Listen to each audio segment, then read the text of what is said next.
ರಾಯಚೂರು ನಗರದ ಗಂಗಾ ನಿವಾಸ ರಸ್ತೆಯಲ್ಲಿ ಗಣೇಶ ಮೆರವಣಿಗೆ ವೇಳೆ ಇಬ್ಬರು ಯುವಕರು ಕಲ್ಲು ತೂರಾಟ ನಡೆಸಿ ಪುಂಡಾಟ ಮೆರೆದಿರುವ ಘಟನೆ ಬೆಳಕಿಗೆ ಬಂದಿದೆ. ಹಳೆಯ ದ್ವೇಷ ಹಿನ್ನೆಲೆ ಈ ಕಲ್ಲು ತೂರಾಟ ನಡೆದಿದೆ. ಪ್ರಶಾಂತ್ ಹಾಗೂ ಪ್ರವೀಣ್ ಮಳಿಗೆಯೊಂದರ ಟೆರೆಸ್ ಮೇಲೆ ನಿಂತು ಕಲ್ಲು ತೂರಿದ್ದಾರೆ. ಗಂಗಾ ನಿವಾಸ ಮಾರ್ಗ ಮೂಲಕ ಮೆರವಣಿಗೆ ಬಂದಿದ್ದಕ್ಕೆ ಯುವಕರು ವಿನಯ್ ಕುಮಾರ್ ಹಾಗೂ ಗಣೇಶ ಇಬ್ಬರನ್ನ ಗುರಿಯಾಗಿಸಿಕೊಂಡು ಕಲ್ಲು ತೂರಾಟ ಮಾಡಿದ್ದಾರೆ. ಘಟನೆಯಲ್ಲಿ ವಿನಯ್ ಕುಮಾರ್ ಹಾಗೂ ಗಣೇಶ್ ಎಂಬುವರಿಗೆ ಸಣ್ಣ ಪುಟ್ಟ ಗಾಯಗಳಾಗಿದೆ. ಕಲ್ಲು ತುರಿದ ಯುವಕರನ್ನ ಕೂಡಲೇ ಹಿಡಿದ ಸ್ಥಳೀಯರು ಪೊಲೀಸರಿಗೆ ಒಪ್ಪಿಸಿದ್ದಾರೆ.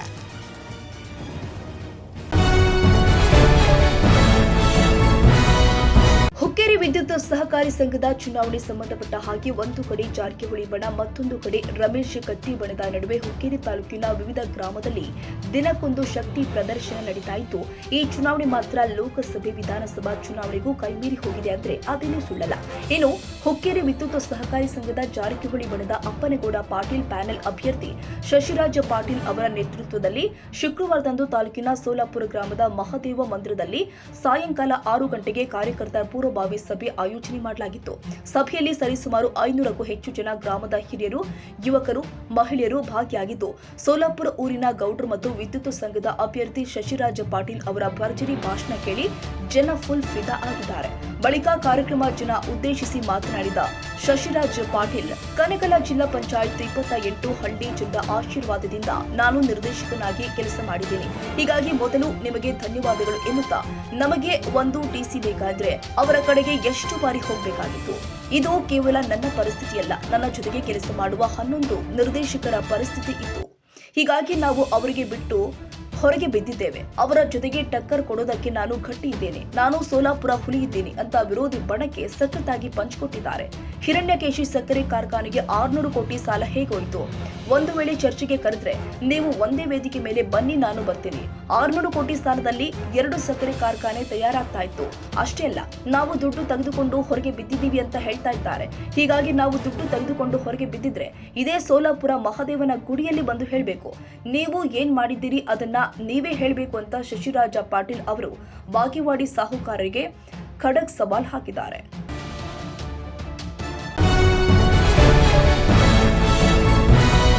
ಪ್ರವಾದಿ ಮೊಹಮ್ಮದ್ ಪೈಗಂಬರ್ ಜನ್ಮದಿನದ ನಿಮಿತ್ತವಾಗಿ ನಡೆಯುವ ಶಾಂತಿ ಸೌಹಾರ್ದತೆಯ ಪ್ರತೀಕವಾಗಿರುವ ಈದ್ ಮಿಲಾದ್ ಹಬ್ಬವನ್ನ ನಗರದಲ್ಲಿ ಮುಸ್ಲಿಂ ಸಮಾಜದ ಬಾಂಧವರು ಸಡಗರ ಸಂಭ್ರಮದಿಂದ ಆಚರಿಸಿದ್ದಾರೆ. ನಗರದ ವಿವಿಧೆಡೆ ಧ್ವಜಗಳು, ಬಾವುಟಗಳು ಹಾರಾಡಿದ್ವು.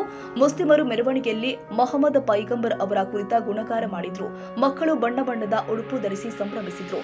ಕಣ್ಣು ಹರಿದಷ್ಟು ದೂರ ಕಾಣ್ತಾ ಇದ್ದ ಬೃಹತ್ ಮೆರವಣಿಗೆಯಲ್ಲಿ ಹಿರಿಯರು ಕಿರಿಯರು ಎನ್ನದೆ ಸಂಭ್ರಮ ಸಡಗರಗಳಿಂದ ಎಲ್ಲರೂ ಕೂಡ ಭಾಗಿಯಾಗಿದ್ದು ಎಲ್ಲರ ಗಮನ ಸೆಳೆಯಿತು. ಮುಂಜಾನೆ 9 ಗಂಟೆಯ ಮಾಬು ಸುಭಾನಿ ದರ್ಗಾದಿಂದ ಚಾಲನೆ.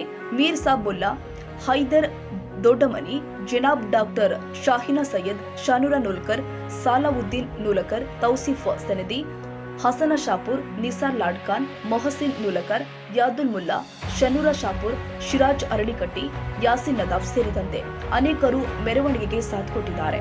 ಮೆರವಣಿಗೆಯಲ್ಲಿ ಮುಸ್ಲಿಂ ಕಮಿಟಿ ವತಿಯಿಂದ ಹಂಚಿದ ಪಾನಕ, ಸಿಹಿ ಹಾಗೂ ಹಣ್ಣುಗಳನ್ನು ವಿತರಣೆ ಮಾಡಿದ್ರು. ಮಾಬು ಸುಭಾನಿ ದರ್ಗಾದಿಂದ ಮೆರವಣಿಗೆ ಪ್ರಾರಂಭವಾಗಿ ಡಾಕ್ಟರ್ ಎಪಿಜೆ ಅಬ್ದುಲ್ ಕಲಾಂ ಚೌಕ, ಭಗೀರಥ ಸರ್ಕಲ್ ಚೌಕ ಸೇರಿದಂತೆ ಪ್ರಮುಖ ರಸ್ತೆಯಲ್ಲಿ ಸಂಚರಿಸಿ ಈದ್ಗಾ ರಸ್ತೆ ಸಮಾರೋಪಗೊಂಡಿತು.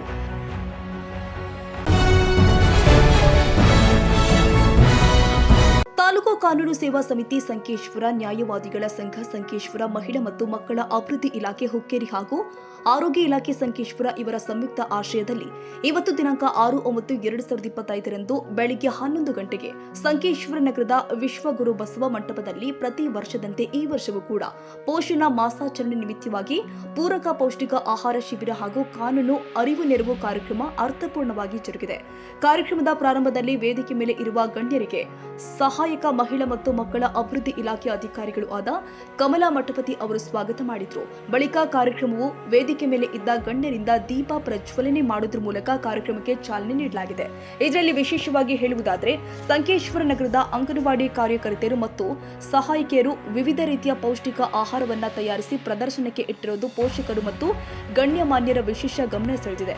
ಅದಾದ ಬಳಿಕ ಗರ್ಭಿಣಿಯರಿಗೆ ಶ್ರೀಮಂತ ಕಾರ್ಯಕ್ರಮ, ಅನ್ನ ಸಂತರ್ಪಣೆ, ಗರ್ಭಿಣಿಯರ ಶೀಘ್ರ ನೋಂದಣಿ ಕಾರ್ಯಕ್ರಮ ಹಾಗೂ ಸುಕನ್ಯಾ ಸಮೃದ್ಧಿ ಯೋಜನೆಗೆ ಚಾಲನೆ ಕೊಟ್ಟಿದ್ದಾರೆ. ಇನ್ನು ಆರೋಗ್ಯದ ಬಗ್ಗೆ ಸಂಕೇಶ್ವರ ಸರ್ಕಾರಿ ಆಸ್ಪತ್ರೆಯ ಹಿರಿಯ ವೈದ್ಯಾಧಿಕಾರಿ ಪೂರ್ಣಿಮಾ ತಲ್ಲೂರ ಮಾತನಾಡಿ, ಒಳ್ಳೆಯ ಹಣ್ಣು ಹಂಪಲುಗಳನ್ನ ಮತ್ತು ತಪ್ಪಲ ಪಲ್ಯಗಳನ್ನ ಗರ್ಭಿಣಿಯರು ಸೇವಿಸೋದ್ರಿಂದ ಉತ್ತಮ ಗುಣಮಟ್ಟದ ಆರೋಗ್ಯವನ್ನು ರೂಪಿಸಬಹುದು ಎಂದು ಗರ್ಭಿಣಿಯರಿಗೆ ಪೋಷಕರಿಗೆ ಮಾರ್ಗದರ್ಶನ ಕೊಟ್ಟಿದ್ದಾರೆ.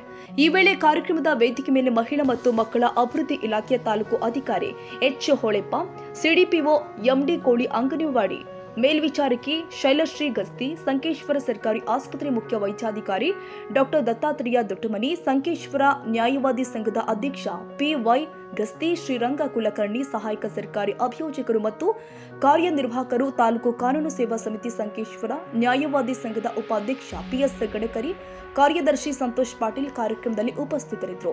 ಇನ್ನು ಕಾರ್ಯಕ್ರಮವನ್ನು ಡಿಎಚ್ ಬೀರಗೌಡ್ರು ಅವರು ನಿರೂಪಿಸಿದರೆ, ಬಂದ ಗಣ್ಯರಿಗೆ ಅಂಗನವಾಡಿ ಕಾರ್ಯಕರ್ತೆ ರೋಹಿಣಿ ರಾಯಣ್ಣ ಅವರು ವಂದನಾರ್ಪಣೆ ಮಾಡಿದರು. ಈ ಕಾರ್ಯಕ್ರಮ ಯಶಸ್ವಿಯಾಗುವುದಕ್ಕೆ ಸಂಕೇಶ್ವರ ನಗರದ ಅಂಗನವಾಡಿ ಕಾರ್ಯಕರ್ತರು, ಸಹಾಯಕಿಯರು ವಿಶೇಷವಾದ ಪರಿಶ್ರಮ ಪಟ್ಟು ಕಾರ್ಯಕ್ರಮ ಯಶಸ್ವಿಗೊಳಿಸಿದ್ದಾರೆ.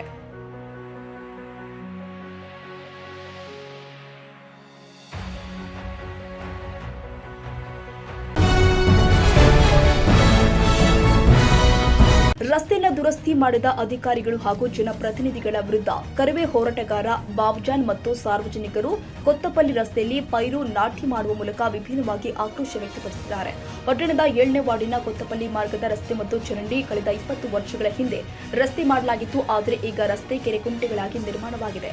ಚರಂಡಿಗಳು ಎಲ್ಲ ಕಡೆ ಬ್ಲಾಕ್ ಆಗಿದೆ. ಇದರಿಂದಾಗಿ ಮಳೆ ನೀರು ಮನೆಯೊಳಗೆ ನುಗ್ತಾ ಇದೆ. ಆದರೂ ಕೂಡ ಇತ್ತ ಅಧಿಕಾರಿಗಳಾಗ್ಲಿ ಜನಪ್ರತಿನಿಧಿಗಳಾಗ್ಲಿ ತಿರುಗಿ ನೋಡ್ತಾ ಇಲ್ಲ ಅಂತ ಸ್ಥಳೀಯ ನಿವಾಸಿಗಳು ಆಕ್ರೋಶ ವ್ಯಕ್ತಪಡಿಸಿದ್ದಾರೆ. ಕೊತ್ತಪಲ್ಲಿ ಮಾರ್ಗದ ರಸ್ತೆಯು ಕೆಸರಿನಂತೆ ಇದ್ದು ರಸ್ತೆಯಲ್ಲಿ ಪೈರು ನಾಟಿ ಮಾಡುವ ಮೂಲಕ ಪ್ರತಿಭಟನೆ ಮಾಡಿ ವಿಭಿನ್ನ ರೀತಿಯಲ್ಲಿ ತಮ್ಮ ಆಕ್ರೋಶವನ್ನ ವ್ಯಕ್ತಪಡಿಸಿದ್ದಾರೆ. ಮಳೆ ಬಂದರೆ ಸಾಕು ಹಳ್ಳ ಕೊಳ್ಳದಂತಿರುವ ಈ ಕೆಸರಿನಂತಹ ರಸ್ತೆಯಲ್ಲಿ ಓಡಾಡುವ ಪರಿಸ್ಥಿತಿ ಎದುರಾಗಿದೆ.